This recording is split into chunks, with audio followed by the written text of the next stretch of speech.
Hello friends, temple of English में आपका हार्दिक स्वागत है। मैं अंकुर गोस्वामी। आज की इस वीडियो में हम लोग सीखेंगे रिफ्लेक्शन ऑफ लाइट के आगे वाले जो पोर्शन है उसके बारे में। यानी अब हम लोग सीखेंगे जो तीसरा पार्ट ये वीडियो का है, उसमें हम लोग सीखेंगे पूर्ण आंतरिक परावर्तन के बारे में। तो पूर्ण आंतरिक परावर्तन होता क्या है, ये अच्छे से हम लोग समझेंगे और डिस्कस करेंगे इस पूरी वीडियो में। तो प्लीज़ आप पूरी वीडियो को लास्ट तक देखिएगा, उसके बाद लाइक कमेंट और शेयर जरूर करिएगा। हम बिल्कुल टाइम वेस्ट ना करते हुए जल्दी से आगे बढ़ेंगे और देखेंगे। तो देखिए होता क्या। पहली बात तो ये कि क्रांतिक कोण किसे कहते हैं, क्रिटिकल एंगल। क्रांतिक कोण, क्रांतिक कोण किसे कहते हैं ये चीज हम लोग अब डिस्कस करेंगे। तो क्रांतिक कोण होता क्या है, इस चीज को देखिएगा ध्यान से। हमने प्रकाश का अपवर्तन, परावर्तन, ये सब चीजें पढ़ लिया है। अगर आप इस वीडियो पे नए हैं तो पहले उन सब पार्ट को देख लीजिए, उसके बाद इसको देखिए, तब आपको जाकर के समझ में आएगा। हमने ये मान लिया ऊपर का जो पार्ट है ये है सघन माध्यम, और नीचे वाला जो पार्ट है ये है विरल माध्यम। अब जो किरण जाएगी, हमारी जो रेज जाएगी, वो सघन से विरल में जाएगी।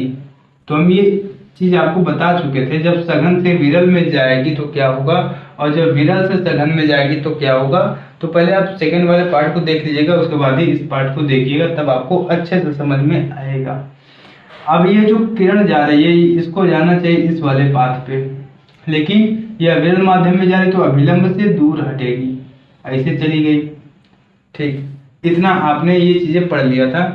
अब मान लीजिए हम इसको थोड़ा, इस जो आपतित किरण है इसको हम थोड़ा ऐसे भेजेंगे, ऐसे, तो ये और दूर हटेगी।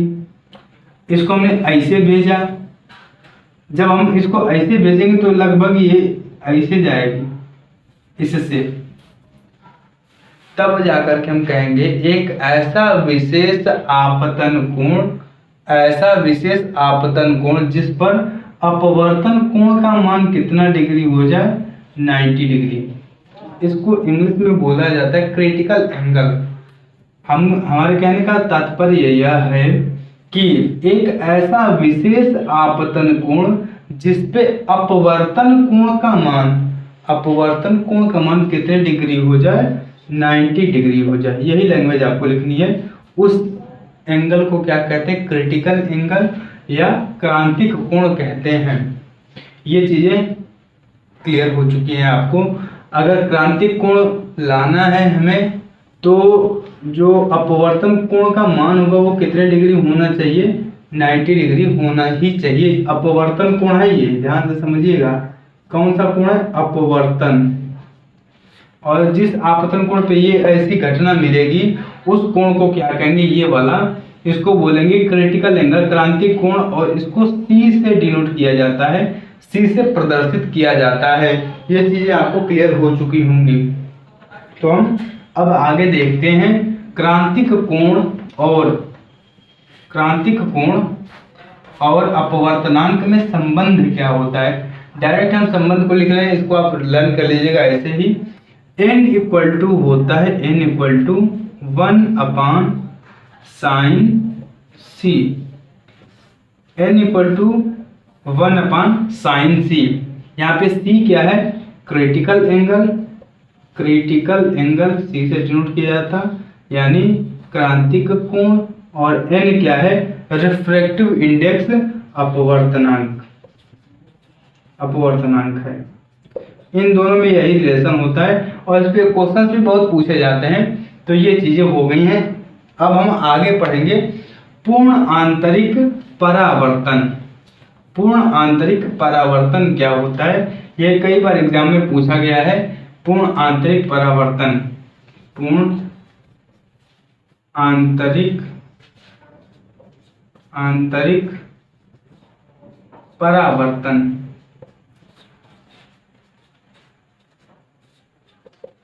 टोटल इंटरनल रिफ्लेक्शन क्या होगा।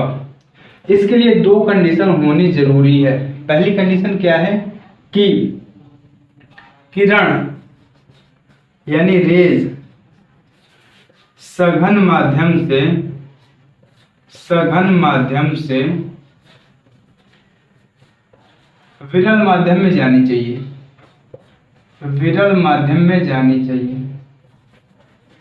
आगे आप लैंग्वेज लिख रही है, विरल माध्यम में जानी चाहिए। दूसरी कंडीशन क्या होती है? दूसरी कंडीशन क्या होती है? आपतन कोण जो होगा, आपतन कोण क्रांतिक कोण से बड़ा होना चाहिए, क्रांतिक कोण से बड़ा होना चाहिए, बड़ा होना चाहिए। अब ये चीज आपको थोड़ी सी डिस्टर्ब कर रही होगी। आपतन कोण क्रांतिक कोण से कैसे बड़ा होगा? जब क्रांतिक कोण ऐसे हो जाता, ऐसा विशेष आपतन कोण जिसके लिए अपवर्तन कोण 90 डिग्री हो, और थोड़ा सा और हम बढ़ा देंगे इस एंगल को, यानी क्रांतिक कोण से ज्यादा एंगल पे अगर ऐसे हम भेज दिए तो अब वो ऐसे ऊपर की उठेगी, यानी जितना पहले माध्यम में था वो पहले माध्यम में वापस लौट जाएगी।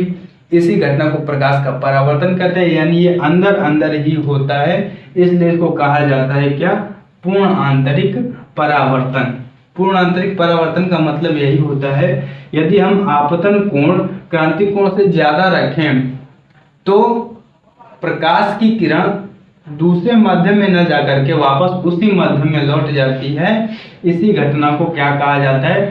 पूर्ण आंतरिक परावर्तन। जैसे मान लिया हमने इसे रखा, यहाँ पे क्रांतिक कोण मिल रहा था, लेकिन हम क्रांतिक कोण से ज्यादा एंगल में इसे भेज दिए और बढ़ा करके भेजा, तो अब ये यहाँ तो ऐसे क्रिटिकल एंगल पे अगर भेजते तो ऐसे जाता, इसे और बड़ा कर दिया तो अब वो ऐसे चला जाएगा, यानी जिस माध्यम से आया था उसी माध्यम में लौट गया। प्रकाश की इसी घटना को क्या कहा जाता था? प्रकाश का परावर्तन। तो ये चीजें आपको क्लियर हो चुकी होंगी। प्रकाश ये पूर्ण आंतरिक परावर्तन पे कई चीजें हैं, जैसे रेगिस्तान में मरीचिका का दिखाई देना, किसका उदाहरण है? पूर्ण आंतरिक परावर्तन का। तो काफी सारे ऐसे हैं, पानी में डूबी हुई जो छड़ी होगी वो उसका टेढ़ा दिखाई देना, ये सारे कारण इसीलिए होते हैं पूर्ण आंतरिक परावर्तन के। तो ये आप खुद से भी पढ़ सकते हो, कोई ज्यादा इसमें डिस्टर्बेंस वाली कोई बात ही नहीं है। तो इतनी ये थियरी थी। अब हम लोग इसके न्यूमेरिकल्स करेंगे, तो थोड़ा न्यूमेरिकल्स में ध्यान दीजिएगा, कैसे कैसे न्यूमेरिकल्स कर रहे हैं। हम क्वेश्चन बोलते जाएंगे, आपको वीडियो को पॉज करके देखते जाइएगा और लगाते हुए जाइएगा, ठीक है? तो हम क्वेश्चंस को अब देखते हैं, क्वेश्चन क्या क्या है। अब हम क्वेश्चंस को लेकर अब हम लोग न्यूमेरिकल्स पे ध्यान देंगे। तो फिजिक्स के न्यूमेरिकल्स लगाते समय 2-3 बातों का ध्यान देना होता है। पहली बात ये होती है कि अगर फिजिक्स के हम न्यूमेरिकल्स लगा रहे हैं तो उसमें क्या क्या गिवन है वो सारी चीजें पहले नोट कर लो। पहली चीज ये, सारी चीजें जितनी भी चीजें गिवन है आपको, यानी दिया गया है जो, उसको आप नोट कर लो। और उसके बाद ये देखो कि क्या फाइंड करना है, हमें चाहिए क्या। अगर जो भी एक चीज हमें चाहिए, अगर हमें कोई फार्मूला याद आ रहा है उन सब रिलेशंस में, तो हम उसमें उसको पुट कर देंगे, कैलकुलेशन करेंगे और वैल्यू फाइंड कर लेंगे। तो इन सारी चीजों को ध्यान दिया जाता है। अब हम पहला क्वेश्चन देख रहे हैं। पहला क्वेश्चन आपको दे रहा, वायु में प्रकाश की चाल 3 × 10⁸ मीटर पर सेकेंड है, और जो अपवर्तनांक दिया है कांच का वो दिया है 1.5, यानी जो प्रकाश की चाल है सी हमें गिवन है 3 × 10⁸ मीटर पर सेकेंड, ये हमें गिवन है। अब हमें n भी गिवन है, अपवर्तनांक कितना है? 1.5 है। हम लोगों ने पढ़ा था रिफ्रैक्टिव इंडेक्स में, यानी अपवर्तनांक में पढ़ा था n = c/v। v क्या होता है? मीडियम में प्रकाश की चाल होती है, speed of light in medium. v = होता, हमें v की वैल्यू चाहिए तो हम v के फॉर्म में इसको कन्वर्ट कर देते हैं, v को इधर भेजते हैं और n को बटे में लेकर चले आते हैं। तो v = क्या हो जाएगा? c/n। c की वैल्यू मालूम है, n की वैल्यू मालूम है, v की वैल्यू आराम से निकल जाएगी। c की वैल्यू रख लो 3 × 10⁸, n की वैल्यू 1.5, इसको इससे कैंसिल करेंगे, 2 बार में कैंसिल हो जाएगा, यानी v = आपका आ गया 2 × 10⁸ मीटर पर सेकेंड। ये निकल गया। इतने छोटे छोटे क्वेश्चन ये एक बार पूछा भी गया है, 2012 में यूपी बोर्ड के पेपर में पूछा भी गया है। तो इतने छोटे छोटे क्वेश्चन कभी कभी पूछ लिए जाते हैं। अब तो शायद ऐसे क्वेश्चन नहीं आते हैं, लेकिन करना पड़ेगा। अब आगे हम लोग देखेंगे ऐसे क्वेश्चन आते हैं। आपको क्वेश्चन में दिया है कांच और जल के अपवर्तनांक वायु के संदर्भ में क्रमशः 3/2 तथा 4/3 है। 3/2 तथा 4/3 है। तो कांच का अपवर्तनांक जल के सापेक्ष कितना होगा? जो दिया हुआ है कांच का अपवर्तनांक ANG, ये दिया हुआ है हमारा 3/2 ये दिया हुआ है। और दूसरा जो दिया हुआ है हमें जल का ANW जो दिया हुआ है ये हमारा दिया हुआ है 4/3। और हमें हमसे पूछा क्या है? हमसे ये पूछा है कांच का अपवर्तनांक। कांच का अपवर्तनांक किसके सापेक्ष चाहिए? जल के सापेक्ष चाहिए। वाटर हमने इसको दिखा दिया, इसको ग्लास दिखा दिया। एक चीज आपको मालूम होगा, पहला माध्यम अगर एयर होता है तो इसको क्या कहा जाता है? निरपेक्ष अपवर्तनांक। ये हम बता चुके हैं कि अपवर्तनांक यानी रिफ्रैक्टिव इंडेक्स 2 टाइप्स के होते हैं। पहला होता है सापेक्ष, दूसरा होता है निरपेक्ष। निरपेक्ष क्या होता है? जिसमें पहला माध्यम क्या हो, स्वयं वायु हो या निर्वात हो, और दूसरा माध्यम कोई भी माध्यम हो सकता है। ठीक है। अगर सापेक्ष अगर पूछा जाए तो इसमें 2 मीडियम होने चाहिए। जैसे यहाँ पे ये सापेक्ष अपवर्तनांक पूछ रहा। हमने आपको फॉर्मूला बताया था 1n2 = n2/n1, ऐसे फार्मूला बताया था। अगर आपने वीडियो नहीं देखा है तो आप पहले वीडियो देखिएगा, उसके बाद ये क्वेश्चन लगाने स्टार्ट करिएगा। यानी इसमें दूसरा जो माध्यम है वो हमारा W वाला है, यानी NW/Ng। अब NW यहाँ पे 1 होना चाहिए। 1 का मतलब क्या? यहाँ पे एयर होना चाहिए। ANW और ANG हम ऐसे लिख दिए।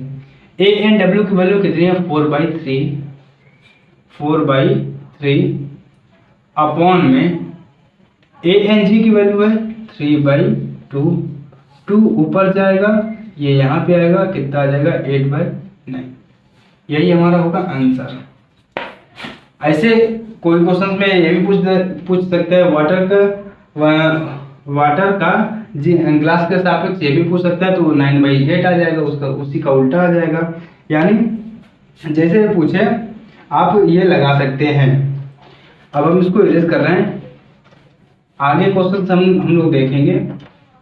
जैसे कह रहा क्या, ये कह रहा है यदि किसी माध्यम में निर्वात में संपूर्ण आंतरिक परावर्तन के लिए क्रांतिक कोण यानी C की वैल्यू कितनी है?